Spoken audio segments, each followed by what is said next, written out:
Polícia Civil do Estado de Goiás anuncia: o médium João de Deus e a esposa dele são indiciados pelo crime de posse ilegal de armas.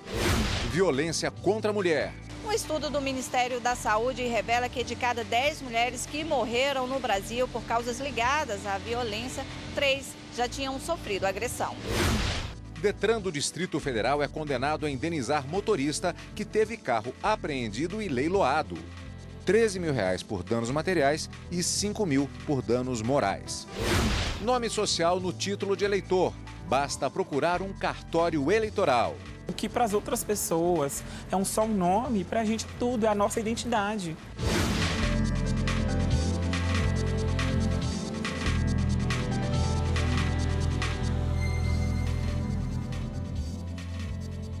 Olá, boa tarde. A Polícia Civil de Goiás indicia o médium João de Deus e a mulher dele por posse ilegal de armas. Quem tem mais detalhes para a gente ao vivo a respeito deste caso é a repórter Roberta Nunes, com quem nós conversamos agora ao vivo. Boa tarde, Roberta. Boa tarde, Cadu. Boa tarde a todos. Em entrevista coletiva na manhã de hoje, a delegada responsável pelo caso, Carla Fernandes, anunciou que o médium João de Deus e a mulher dele, Ana Keila Teixeira, estão sendo indiciados pelo crime de posse ilegal de armas. A Justiça já aceitou denúncia contra o médium pela prática de crimes sexuais. A delegada também anunciou o fim da força-tarefa que foi criada para investigar as denúncias contra João de Deus. Ele está preso no núcleo de custódia do complexo de Aparecida de Goiânia, na região metropolitana. Cadu. Obrigado, Roberta Nunes, com informações ao vivo para o Jornal da Justiça, primeira edição. E em decisão liminar, o presidente do Supremo Tribunal Federal, ministro Dias Toffoli, determinou que a eleição para a mesa do Senado seja secreta. Ele já havia negado um pedido para votação aberta na Câmara dos Deputados. O pedido para manter a votação secreta foi feito pelo próprio Senado Federal. Ao analisar o caso, o ministro Dias Toffoli, presidente do STF, entendeu que, por ser uma votação interna, deve ser respeitado o regimento da Casa. Ele também entendeu que cabe aos parlamentares decidir como será essa forma de votação e que não cabe a um único ministro decidir sobre o caso. A previsão é que o processo seja levado ao plenário do Supremo no dia 7 de fevereiro. A decisão do presidente do STF, tomada ontem, reverte uma outra determinação do ministro Marco Aurélio, que em 19 de dezembro do ano passado havia determinado que a votação no Senado fosse aberta. Horas antes de manter a votação no Senado Federal secreta, o ministro Dias Toffoli já havia negado um pedido encaminhado por um deputado do DEM para que a votação na Câmara dos Deputados fosse aberta. Em decisão unânime, a terceira turma do Superior Tribunal de Justiça decide que estadia do veículo alienado em pátio privado pode ser paga pelo banco que fez o financiamento. A decisão da terceira turma estabelece que o credor fiduciário, no caso um banco, é responsável pelo pagamento das despesas de remoção e estadia de veículos em pátio de propriedade privada. Esse entendimento se aplica mesmo quando o credor não tem culpa pela apreensão ou não pediu o recolhimento do veículo. O recurso especial foi apresentado no STJ pelo banco, que financiou 2 veículos. O primeiro foi apreendido por abandono, depois de ser utilizado na prática de um crime. O segundo foi recolhido porque o condutor estava sem os documentos obrigatórios. Após mais de 1 ano, a empresa, dona do pátio, entrou na justiça contra a instituição financeira. Exigiu o pagamento das dívidas pela guarda dos bens e ainda pediu a retirada imediata dos veículos do estacionamento. O Tribunal de Justiça de São Paulo confirmou a sentença que julgou o processo extinto sem resolução de mérito, sob o argumento de que o banco não poderia ser responsabilizado. A empresa proprietária do pátio recorreu então ao STJ, que reformou a decisão e obrigou o banco a pagar as despesas. A relatora, ministra Nancy Andrighi, ressaltou que a instituição financeira pode ajuizar ação de regresso contra as pessoas que compraram os veículos financiados em razão dos prejuízos causados. Este advogado explica por que em financiamentos como este, o comprador, na prática, não é o real proprietário do bem. À primeira vista, o proprietário do bem seria, sim, o particular. Entretanto, há uma especificidade em se tratando de alienação fiduciária, que nesses casos, com o implemento desse contrato de financiamento, há uma transmissão de propriedade. Aí, na verdade, a propriedade do veículo passa a ser da instituição financeira, né, que é o credor fiduciário, e o particular ele passa a ter a posse direta do bem, perfeito? Mas ele só vai passar a ser considerado proprietário exclusivo desse bem após a quitação do financiamento. A juíza Mirella Herbist, da Terceira Vara da Fazenda Pública do Rio de Janeiro, concedeu liminar ao Ministério Público e autorizou o bloqueio de 45 milhões de reais das contas do ex-governador Luiz Fernando Pezão, do MDB. A decisão é relativa à ação civil pública apresentada pela Procuradoria por suposto recebimento de propina no valor de 11,4 milhões da Federação de Transportes de Passageiros do Estado do Rio. Pezão está preso desde novembro do ano passado na Operação Boca de Lobo da Polícia Federal. O Tribunal de Justiça do Estado do Rio de Janeiro condenou a deputada federal Clarissa Garotinho. A parlamentar vai ter de indenizar um desembargador por calúnia e difamação. Com a condenação, Clarissa Garotinho vai ter que indenizar em R$100 mil o desembargador Luiz Sveiter, do Tribunal de Justiça do Estado do Rio. A sentença prevê ainda que a parlamentar retire de todas as redes sociais textos que ofendam o magistrado. A multa por descumprimento é de R$50 mil por dia. Em outubro do ano passado, Rosinha Garotinho, mãe de Clarissa, também foi condenada a pagar indenização ao desembargador por injúria. E veja a seguir, feminicídio. Pesquisa revela que vítimas já sofriam agressão. A denúncia é a primeira arma contra esse tipo de crime que amedronta muitas mulheres no Brasil. É um filme de terror. É um filme, assim, que dá medo só de pensar.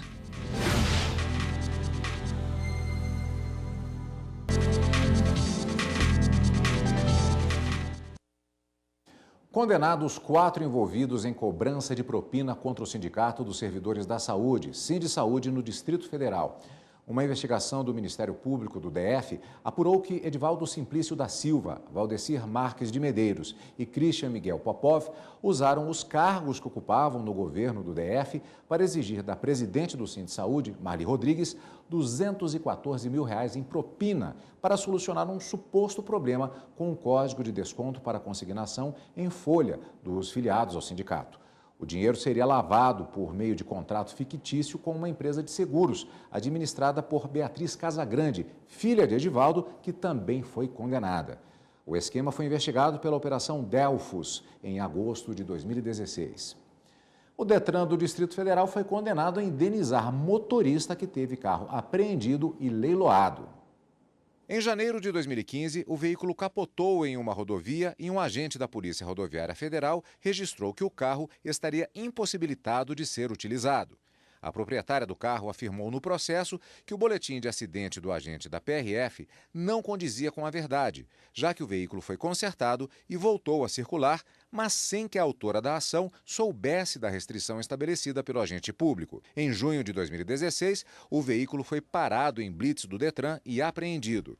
Durante as tentativas para liberar o carro, ele foi leiloado.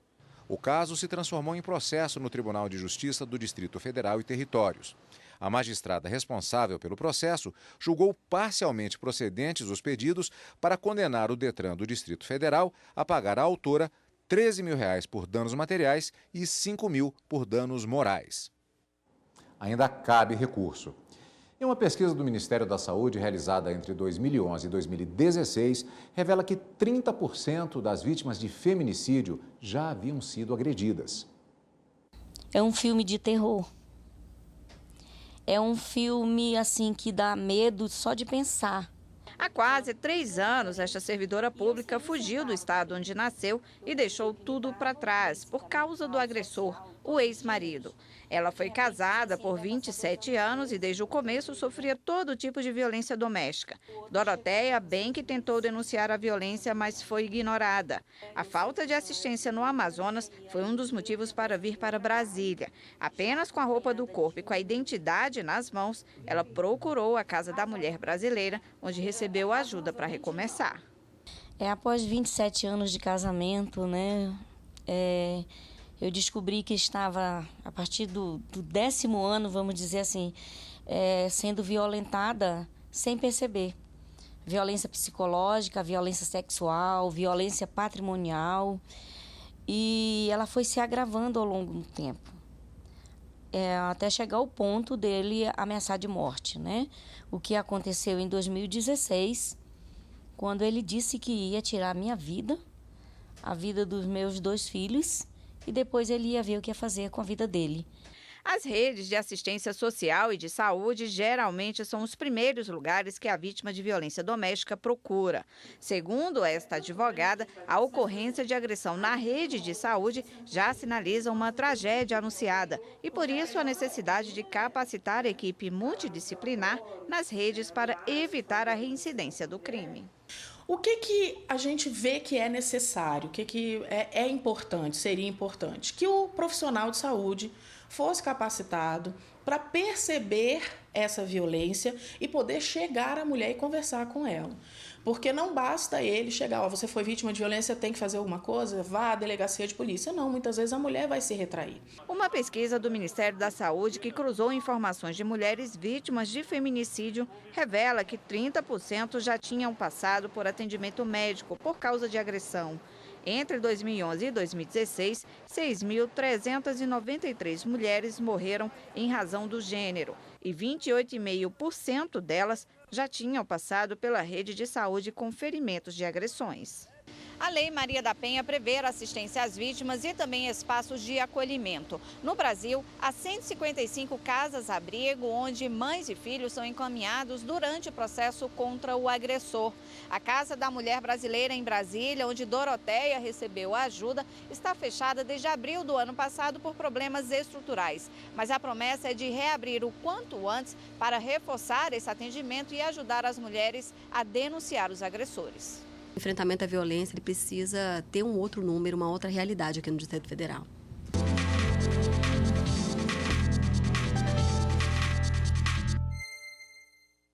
E quem está aqui nos estúdios da TV Justiça para conversar com a gente a respeito desse assunto é o juiz de Direito do Tribunal de Justiça do Distrito Federal e Territórios, doutor Benhur Viza. A quem, antes de mais nada, eu desejo boa tarde e agradeço pela presença aqui. Doutor, já temos algum tempo de implantação da Lei Maria da Penha e a experiência na área jurídica ela é igual a qualquer outro setor da atividade humana. Vai se percebendo os detalhes, as formas de atuar.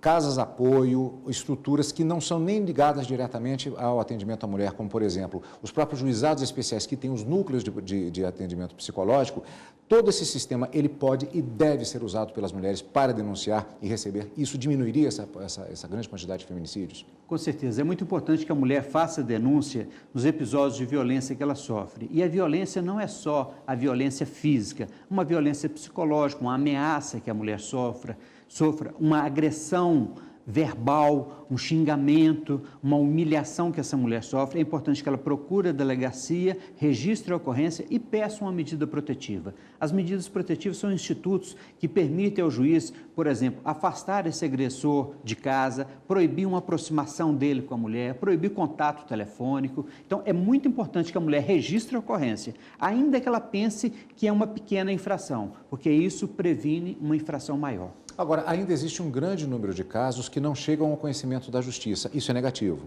Isso é muito negativo. A maioria das mulheres que estão sendo vítimas de feminicídio, elas não têm processo em curso. Ou seja, ela não procurou uma delegacia. O índice de mulheres vítimas de feminicídio com medida protetiva, ele é muito pequeno. Numa pesquisa feita em São Paulo, constatou-se que apenas 3% das mulheres vítimas de feminicídio tinham medida protetiva. Ou seja, 97% talvez pudesse estar mais protegidas se tivessem registrado uma ocorrência e pedido medida protetiva ao juiz de direito. Agora, eventualmente nós acompanhamos na própria imprensa, na mídia, informações a respeito de mulheres que foram vítimas de feminicídio e que tinham pedidos de medida protetiva. Não essencialmente em Brasília, mas em vários estados essas notícias elas são veiculadas em caráter nacional. Isso cria uma imagem, muitas vezes, que faz com que não se procure esses instrumentos. Existe ainda uma questão até cultural nesse sentido do tipo, não adianta nada? Existe sim, existe uma questão cultural, não é nem que não adianta nada, é aquela questão, por exemplo, em que se pensa que a mulher ela tem que sofrer e o homem tem que dominar. Então, quando você acredita que a mulher não pode ir à delegacia registrar a ocorrência contra o marido, que é melhor pacificar, que é melhor pensar na união, é melhor pensar nos filhos, você acaba invertendo o processo, trazendo um prejuízo maior para os filhos, porque os filhos criados num lar de violência, numa família violenta, eles vão aprender e replicar esse modelo de violência na sociedade. Então, é muito importante que a mulher registre a ocorrência e que ela rompa com essa tradição de que a mulher tem que apanhar calada. As casas-abrigo existem desde 1986, portanto, são um pouco mais antigas do que a própria Lei Maria da Penha. Essa mudança legal tem feito com que esse outro dispositivo mais antigo tenha sido reforçado no seu papel de proteção? Sem dúvida, é muito importante porque a Casa-Abrigo, com a Lei Maria da Penha, ela teve uma maior visibilidade e um maior uso. Por exemplo, no Distrito Federal, foram 115 mulheres abrigadas o ano passado. Isso quer dizer que são mulheres que estão numa situação de violência tal que não tem onde se esconder. E o homem, por que o homem está solto? É que nem sempre que o juiz decreta a prisão, a polícia consegue concretizar o ato da prisão. Então, nesse lapso entre o decreto da prisão e o cumprimento do mandado, a mulher fica muito desprotegida e é importante que ela tenha um equipamento que lhe conceda essa proteção, no caso é a casa-abrigo. Estamos falando essencialmente da mulher, mas na verdade a violência doméstica, ela também inclui, e muitas vezes isso é um procedimento, com perdão do trocadilho, casado, a violência intrafamiliar. Filhos também são vítimas. Os filhos são vítimas direta e indiretamente. Diretos porque nós temos casos, por exemplo, de abuso sexual contra meninas e esses casos vão desaguar lá no juizado e nós vamos trabalhar com esses casos, vamos investigar, vamos sentenciar, se ficar aprovado, condena, se não ficar aprovado, absolve, mas tem também a questão da criança que presencia a violência, que sofre, que entra num sofrimento psicológico e muitas vezes são encaminhados para um atendimento psicossocial em razão de ter presenciado a violência do pai contra a mãe. E muitos deles, às vezes, acabam sendo agredidos também, né? Do jeito que está batendo na mãe, entra o filho para separar, se apega à mãe e acaba sobrando para a criança. Doutor, tema extremamente importante, sempre voltamos a ele, de certa forma, infelizmente até, mas estaremos sempre à disposição. Gostaria que o senhor voltasse aqui para continuar falando a respeito desse tema aqui no Jornal da Justiça. Muito obrigado, parabéns pelo trabalho. É excelente quando se divulga essa necessidade da mulher registrar a ocorrência. Parabéns. Obrigado, doutor. Muito obrigado. E no próximo bloco, nome social no título de eleitor. Quem quer mudar é só procurar um cartório eleitoral. O que para as outras pessoas é só um nome, para a gente tudo é a nossa identidade.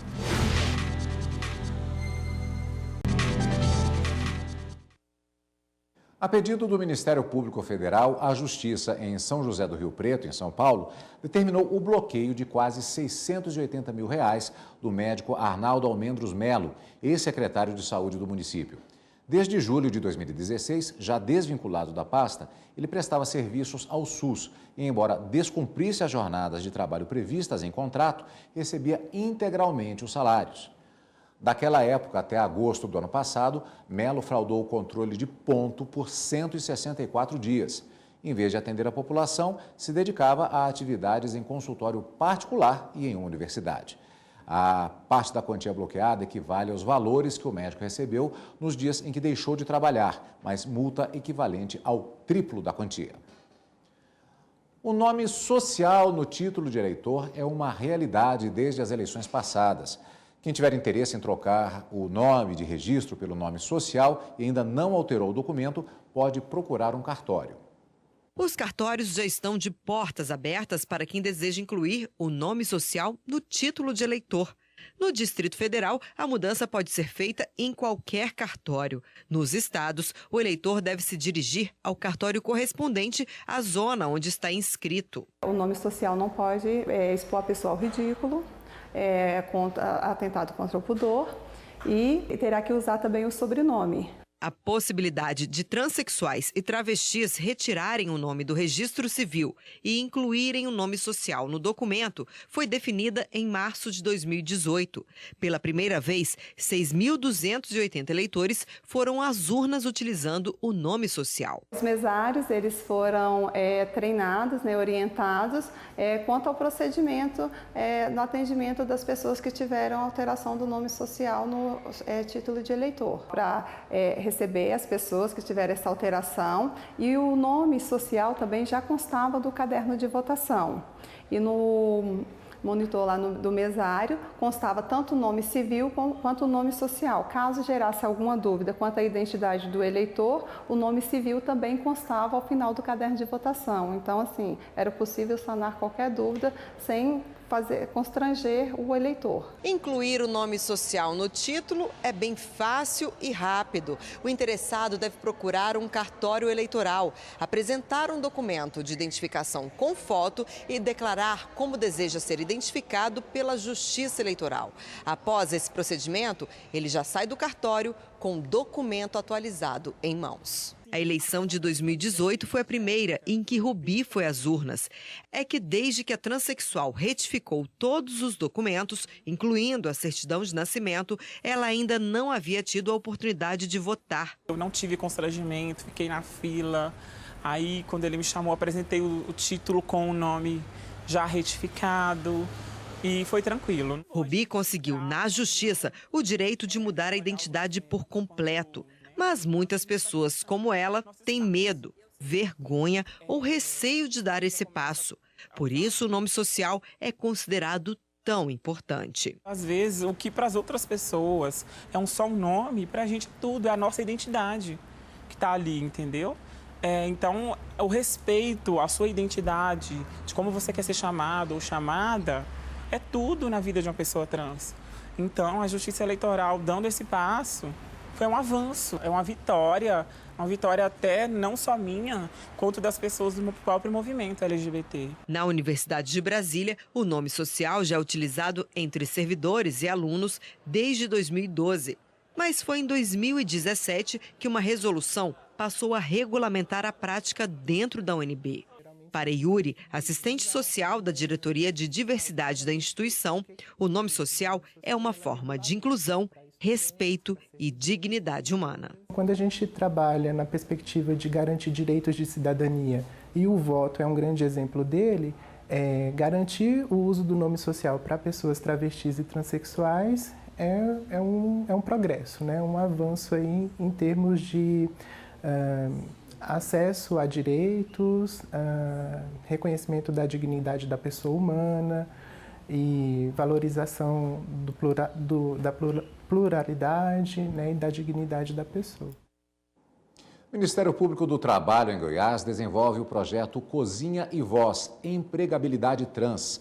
A iniciativa é para promover acolhimento, inclusão e empregabilidade da comunidade transexual e travesti no estado. Na roda de conversa, um bate-papo descontraído entre o procurador-chefe do Ministério do Trabalho em Goiás, Dr. Tiago Ranieri, e os 35 homens e mulheres transexuais participantes do evento. O assunto em pauta era sério: direitos trabalhistas e combate à discriminação.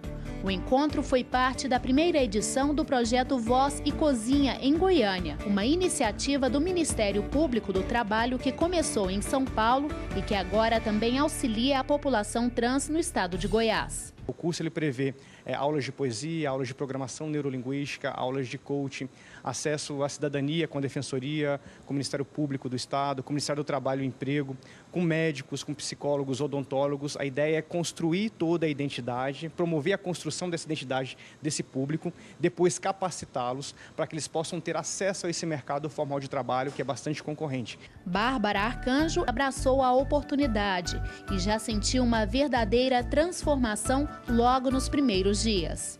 E o que o Ministério Público do Trabalho do Estado de Goiás, junto com os apoiadores desse curso, fizeram por mim, estão fazendo, é uma coisa que eu esperei 32 anos. Eu nunca tive tão feliz na minha vida, né?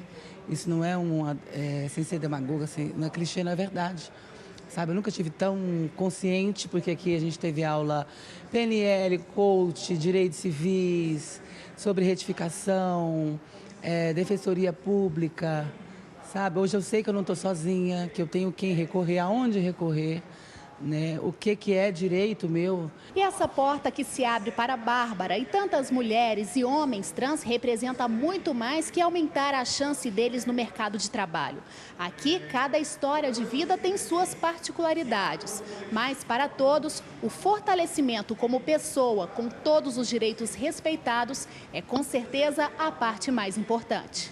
O que aconteceu foi uma questão de autoestima mesmo, de amor. Porque o amor, porque esse aqui é um projeto de amor, é fruto de um amor, de boa vontade, de empatia, né? Me tomou uma coragem, sabe? Se surgiu uma coragem, uma força, agora você pode, né? A boa notícia é que esta é apenas a primeira edição do projeto em Goiás. O trabalho será contínuo e mais pessoas terão ótimas oportunidades pela frente. O projeto ele é uma política institucional do Ministério Público do Trabalho. A ideia é ter várias edições, quantas forem necessários, para que nós realmente efetivemos o acesso formal ao mercado de trabalho dessa população transexual. Também, nesse primeiro momento, trabalhamos com a população transexual, mas nada impede de trabalharmos também com outro público em situação de vulnerabilidade. Nessa edição Cozinha e Voz, as aulas de culinária foram destaque no projeto. E quem ficou feliz da vida foi John Maia, de 35 anos. O sonho de se tornar chefe de cozinha está bem próximo. Eu acho que se não fosse o projeto, hoje, Empregabilidade Trans, Cozinha e Voz, eu não teria condições de ter condições de pagar um curso desse. Então, para mim, é uma oportunidade muito grande. Chefe John Maia. Esta edição do Jornal da Justiça fica por aqui.